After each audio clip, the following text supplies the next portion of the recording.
এখনো নোয়াখালী, ফেনী, পটুয়াখালী, কক্সবাজার, লক্ষ্মীপুর এবং বান্দরবান সহ খুলনা বিভাগের উপর দিয়ে বয়ে যাচ্ছে মৃদু তাপপ্রবাহ। এর মধ্যেই দেশের কোথাও কোথাও বৃষ্টি নামলেও স্বস্তি ফেরেনি। এদিকে জামালপুর, কুড়িগ্রাম, রংপুর, সিলেট সহ দেশের 9 জেলায় আগামী 24 ঘন্টায় ঝোড়ো হাওয়া সহ বৃষ্টি বা বজ্রবৃষ্টির পূর্বাভাস দিয়েছে আবহাওয়া অধিদপ্তর।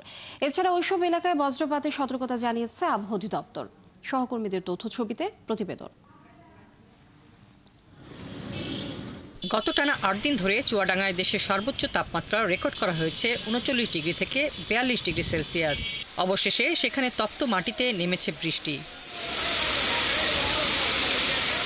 বৃহস্পতিবার সেখানে 23 মিলিমিটার বৃষ্টি রেকর্ড করা হয়। প্রতীক্ষিত এই বৃষ্টিতে জনজীবনে কিছুটা স্বস্তি ফিরেছে। আজকে অনেকদিন পরে চুয়াডাঙ্গাতে পানি হয়েছে, আমরা সবাই খুশি, মানুষের স্বস্তিও ফিরে গেছে। চুয়াডাঙ্গাতে আজ বৃষ্টি হওয়াতে মানুষের মনে স্বস্তি হয়েছে। সমস্ত পশু পক্ষী যেখানে আছে সবাই শান্তিতে আছে। চুয়াডাঙ্গার আবহাওয়া পর্যবেক্ষক রাকিবুল হাসান জানান, জেলায় আগামী কয়েকদিন বৃষ্টির সম্ভাবনা রয়েছে। আরেক উত্তপ্ত জেলা যশোরে বৃষ্টি হলেও গরমে এখনও অতিষ্ঠ জনজীবন। বৃহস্পতিবার সন্ধ্যায় টানা 2 ঘন্টা বৃষ্টি হলে কিছুটা স্বস্তি ফেরে। তবে শুক্রবার বেলা বাড়ার সাথে সাথে বাড়তে থাকে গরম। এই গতকালকের যে বৃষ্টি, সেই বৃষ্টিতে তাপমাত্রার কোনো পরিবর্তন হয়েছে বলে মনে হয় না। এই আজকে আরো তাপমাত্রা বেশি বাড়ছে, এজন্য শহরে ঢোকা যাচ্ছে না, আর লোকজন কম। এদিকে বৃহস্পতিবার জামালপুরের ইসলামপুরে কালবৈশাখী ঝড়ে ঘরবাড়ি ও গাছপালার ক্ষতি হয়েছে। ক্ষতিগ্রস্তরা বলছেন, ঝড়ে ঘরবাড়ি গাছপালা ক্ষতিগ্রস্ত হওয়ার পাশাপাশি পাকা ধান ও সবজির ক্ষতি হয়েছে।